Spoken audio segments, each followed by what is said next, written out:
En arrivant en saisie, je croise 3 auteurs de bande dessinée. Nicolas Courty, Ève-Marie et FX. Ils discutent politique. Je ne sais pas si un auteur de BD sera président un jour. D'Angoulême. Un auteur de BD président de la République. C'est possible ça? Ça m'étonnerait. C'est un sujet d'interview à mon avis. Oui, Gueuluc président, ça c'est bon. Si c'est un auteur de BD, ça sera un peu mais différent il est des belge. auteurs. Il peut pas. Trogneux, auteur aixoise. Sophie, bonjour. Bonjour. Donc vous dessinez quoi? Grillotine. Griotine, c'est quoi ça, griotine? C'est un alcool? C'est pas mal ça. Grillotine, c'est le nom d'une vache, une abondance. D'accord. C'est une BD humoristique et donc sur une vache d'ici. Jérôme Phalippou est l'auteur de l'affiche du festival. On y voit des contrebandiers et des douaniers au col des saisies. Habituellement, vous dessinez plutôt des voitures. Oui, effectivement, mon domaine de prédilection en bande dessinée, c'est les aventures d'une jeune fille qui mène des enquêtes dans les années 60 dans le monde des vieilles voitures. Ouais. Et là, pour l'occasion, quand Yves, Hervé et Didier m'ont demandé de réaliser l'affiche pour les saisies, je me suis emparé d'un thème qui m'est cher, puisqu'il est en rapport avec mon ancien métier, qui était celui de douanier. D'accord, douanier. Et il s'avère que il y a très longtemps, il y a plus de 80 ans, ici, il y avait des douaniers qui bossaient. Aux saisies, il y avait des douaniers qui étaient en poste. Parce qu'à l'époque, il y avait ce qu'on appelait une grande zone franche qui atteignait les portes des saisies. Il fallait des douaniers pour en surveiller la sortie. Et c'est presque à se demander d'ailleurs si le nom des saisies ne vient pas de là, puisqu'un douanier, qu'est-ce que ça fait toute la journée? Ça saisit des marchandises. Et il se pourrait bien que l'étymologie du mot vienne de là. Sophie Trogneux, l'auteure aixoise de Griotine, me conduit à l'atelier dessin, ouvert aux parents et aux enfants. On vous avez vu récemment à Radio Alto. Oui. Vous avez interviewé dans nos studios à l'Échrennes. Oui. Ça fait combien de temps ça? Ça fait 1 an. C'était pour le premier tome. Premier tome. Donc aujourd'hui on a un 2e tome. Donc Oui. les choses évoluent. Elles évoluent, l'aventure continue avec grand plaisir. Ce sont des histoires différentes bien sûr, et par contre c'est pas vraiment une suite. On peut lire la 2e BD avant la première. C'est dans le même style de dessin et d'idées. Donc toujours publié à compte d'auteur. Oui, Pas d'éditeur. pas d'éditeur. Pourquoi pas d'éditeur? C'est un choix. Voilà, c'est Pour un être plus choix. libre. On est plus libre par rapport au dessin, par rapport au texte, et puis financièrement, même si l'éditeur effectivement va diffuser beaucoup plus, ça reste quand même un pourcentage assez faible. D'accord. Donc en fait là je suis en train de faire l'expérience de l'auto-édition et voir si ça marche. Et ça pourrait marcher? Ça pourrait marcher, oui. Et si on rentre un peu dans les chiffres, un éditeur il prend combien? Alors ça par contre c'est pas une question à imposer, normalement c'est du 6%. C'est du 6%. Et un libraire, un distributeur? Alors un libraire va prendre 30%. Ouais. Sur le prix de vente, le diffuseur 40%. D'accord. Donc Voilà. 30 plus 40, Voilà. 70 plus Voilà. 8, 80%. Donc il reste 20% pour l'auteur. On peut dire ça. C'est rien.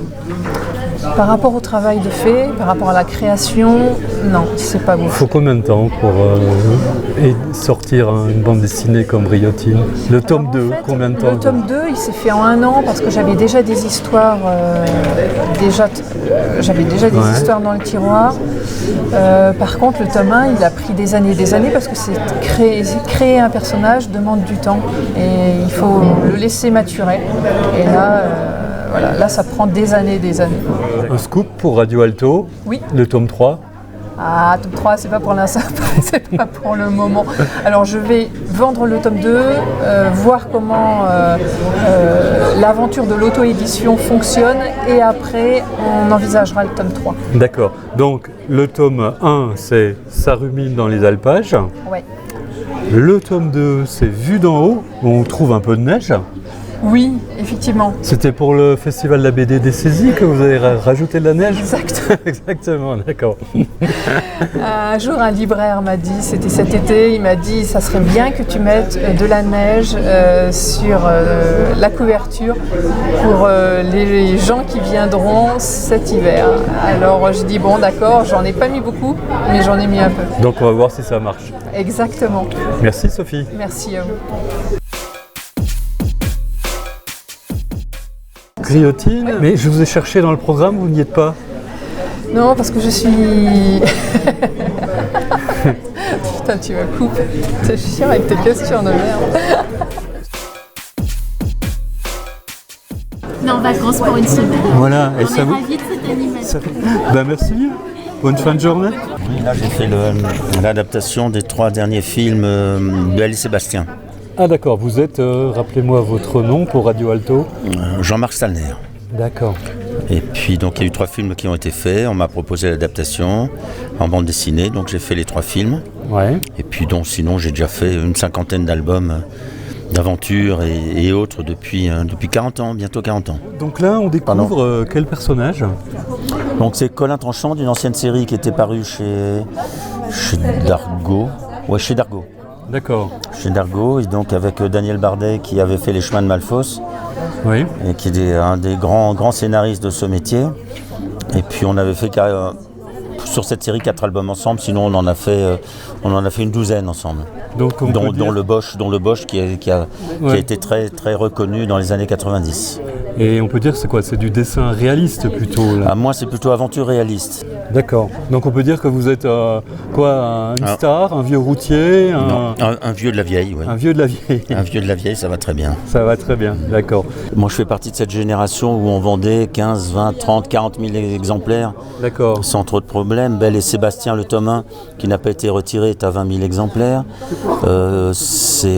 J'ai un autre album qui est une adaptation du Conte de Noël. Le Conte de Noël a dépassé les 100 000 exemplaires. Et le prochain projet, c'est quoi? C'est finir une ancienne série qui s'appelait Fabien M et qui date des années 90. Ouais. Et puis un autre album d'une nouvelle série, donc Arcana Historiae, donc tout ça dans l'année qui vient. Vous êtes un auteur d'importance dans le circuit? Non, je suis un auteur qui aime faire ce qu'il fait et qui le fait bien. Quand on voit le dessin, moi il me plaît. Oui, c'est gentil. On voit mal à la radio, mais... Ouais, non, mais c'est gentil. Et en diffusion, vous passez par des éditeurs? Plus maintenant. Plus maintenant. Plus maintenant. Pour ces séries-là, toutes les séries qui sont distribuées par les libraires, oui. Sinon, nous avons nos propres circuits maintenant, puisque nous nous auto-éditons. Ce qui raccourcit un petit peu, puisque c'est très à la mode aussi, mais c'est aussi bien pour nous. Ouais. C'est qu'on élimine des intermédiaires qui font pas toujours bien leur boulot et qui prennent un peu de pognon aussi. Qui en prennent beaucoup. Beaucoup. Ouais. Qui en prennent énormément. Trop, vous pensez? Donc pas forcément. Si ça a été si ça a été fait comme ça, c'est que c'est comme ça que ça se passe. Mais avec des gens qui ont de toute façon, qui ont tout le pouvoir et qui ont l'exclusivité de tout. C'est-à-dire qu'on ne peut rien faire contre Amazon, on ne peut rien faire contre Hachette, on ne peut rien faire contre des gens comme ça. D'accord. Donc automatiquement, on est un peu coincé. Bonjour madame. Bonjour. Mais je crois que c'est pour les enfants. Mais moi aussi. Vous aussi? Oui. Et ça vous plaît? C'est marrant. C'est marrant, ouais. C'est vous êtes avec votre fille.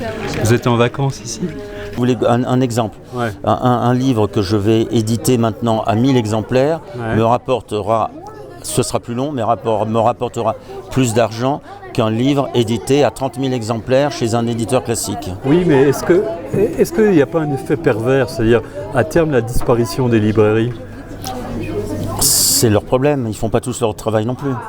Donc on tombe souvent sur des gens qui font pas... Nous transportons les caisses, nous vendons les livres, ils scannent le code barre, ils encaissent 30% alors qu'ils n'ont rien fait. En quoi ils sont distributeurs, en quoi ils vendent le livre. Et dites-nous, qu'est-ce qui vous plaît au Festival de la BD des Saisies? C'est la première fois qu'on vient, c'est une grande première pour nous et un grand plaisir parce que c'est très convivial, très familial. Oui, et pourtant que la montagne est belle. Et donc c'est... Puis on n'est pas loin de Belle et Sébastien. Il y a des bonnets, il y a des bâtons, il y a de la neige, il y a de la neige, donc il y a tout ce qu'il faut. Il y a absolument tout ce qu'il faut, donc je suis en plein dedans moi. Ok. Eh bien merci. Mais avec grand plaisir. Dans notre prochain reportage, nous découvrirons d'autres auteurs et les organisateurs de ce 25e festival de la bande dessinée des Saisies.